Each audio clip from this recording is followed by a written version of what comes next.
कहानी अभी खत्म नहीं हुई है।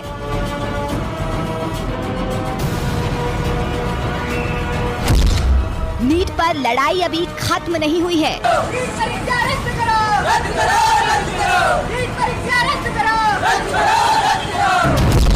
पेपर लीक पर परीक्षा का पंगा बाकी है।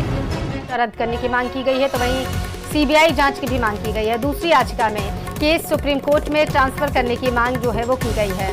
एनटीए की तरफ से ये याचिका जो है दाखिल की गई है और कई राज्यों के हाई कोर्ट में दाखिल किए गए हैं केस, और इसी के साथ एनटीए ने सुप्रीम कोर्ट में केस ट्रांसफर के लिए पिटीशन भी लगाई है। तो बड़ी खबर आपके टेलीविजन स्क्रीन पर, जहां पर एनटीए ने सुप्रीम कोर्ट में केस को ट्रांसफर करने के लिए पिटीशन लगाई है, क्योंकि कई राज्यों में कई स्थानों पर लोगों ने नीट से जुड़े पूरे मामले पर जो जिस तरीके से परीक्षा में धांधली करने का आरोप छात्रों की तरफ से लगाया गया, तो कई स्थानों पर जो है वो याचिका दाखिल की गई है इस पूरे मामले की सुनवाई को लेकर के। तो इस पर अब एनटीए ने कहा है कि सुप्रीम कोर्ट में जितने भी केसेस हैं वो ट्रांसफर कर दिए जाएं, ताकि इसकी सुनवाई जो है वो एक ही स्थान से बेहतर तरीके से हो सके। कई राज्यों के हाई कोर्ट में भी केस जो हैं वो लगाए गए हैं, याचिका लगाई गई है, और यही वजह है कि एनटीए ने ये फैसला लिया। सुप्रीम कोर्ट ने ग्रेस मार्क्स को रद्द कर दिया।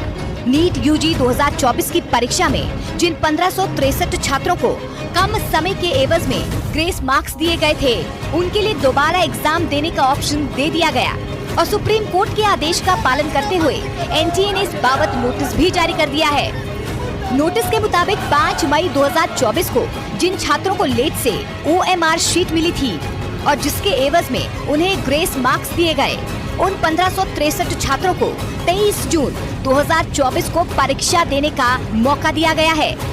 लेकिन बात यहीं खत्म नहीं होती, क्योंकि सवाल अभी भी हैं। आरोप परीक्षा की प्रक्रिया में गड़बड़ी करने, पेपर लीक करने और तो और नतीजों से छेड़छाड़ करने तक का है। एनटीए सरकार के इस पर अपने दावे हैं, लेकिन ये सवाल अब भी बरकरार हैं। और ऐसे ही एक मामले की जांच बिहार में चल रही है। दरअसल बिहार में इकोनॉमिक्स ऑफिस यूनिट यानी कि ईओयू एक मामले की जांच कर रही है। बिहार में व्हाट्सएप पर नीट का पेपर वायरल होने का आरोप है। आरोप ये भी है कि परीक्षा शुरू होने से पहले छात्रों को उत्तर मुहैया करवाया गया था। पटना के शास्त्री नगर थाने में पेपर लीक होने की एफआईआर दर्ज कर दी गई थी। 17 मई को कथित पेपर लीक का ये मामला ईओयू के पास पहुंचा। दावा है कि शुरुआती जांच में पाया गया है कि बिहार में ये पेपर लीक नहीं हुआ, बल्कि हरियाणा और राजस्थान के पास किसी जगह से लीक होने के बाद बिहार के सेंटर्स के पास व्हाट्सएप के जरिए पहुंचा था। और दावा ये भी है कि कुछ चुनिंदा लोगों तक नीट के पेपर को व्हाट्सएप के जरिए पहुंचाया गया, जो बाद में वायरल हो गया। पटना के ईओयू का दावा है कि उन्होंने इस बारे में एनटीए को नोटिस जारी किए। 3 बार नोटिस जारी करके एनटीए से अहम तथ्यों पर जानकारी मांगी। दावा है कि एनटीए ने बुधवार की रात ईओयू को ईमेल पर नोटिस का जवाब दिया।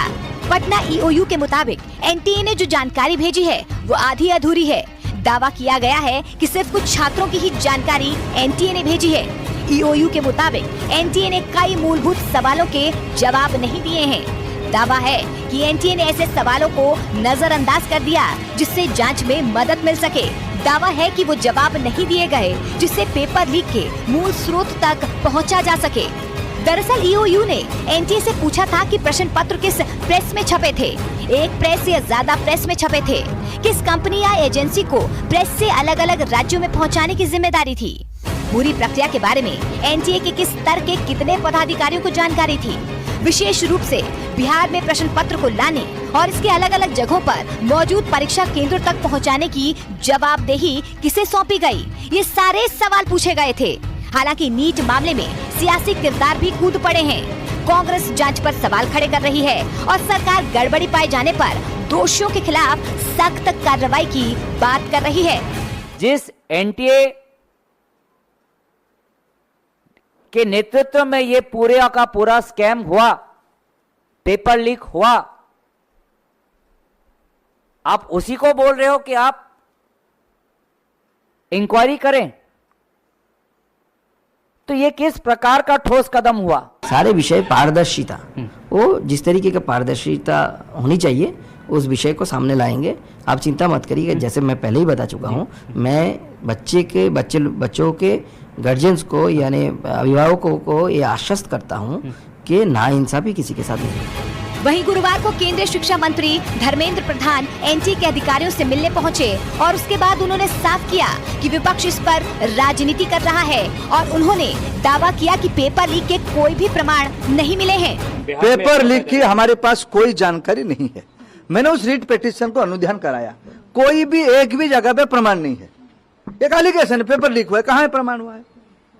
एक दो चीजों की न्यूज आइटम पे अगर प्रमाण आधारित होता है तब कोर्ट उसको विचार करेगी, सरकार अपना पक्ष रखेगी और कोर्ट में 8 जुलाई को चर्चा भी होगी। मसला 23 लाख से ज्यादा छात्रों के भविष्य का है। ग्रेस मार्क्स रद्द होने से अगर कुछ छात्रों में खुशी है कि इससे कम कट ऑफ नीचे आएगा, तो वहीं उन छात्रों में नाराजगी है जिन्हें ग्रेस मार्क्स मिले थे और अब उन्हें फिर से परीक्षा देने के लिए कहा जा रहा है।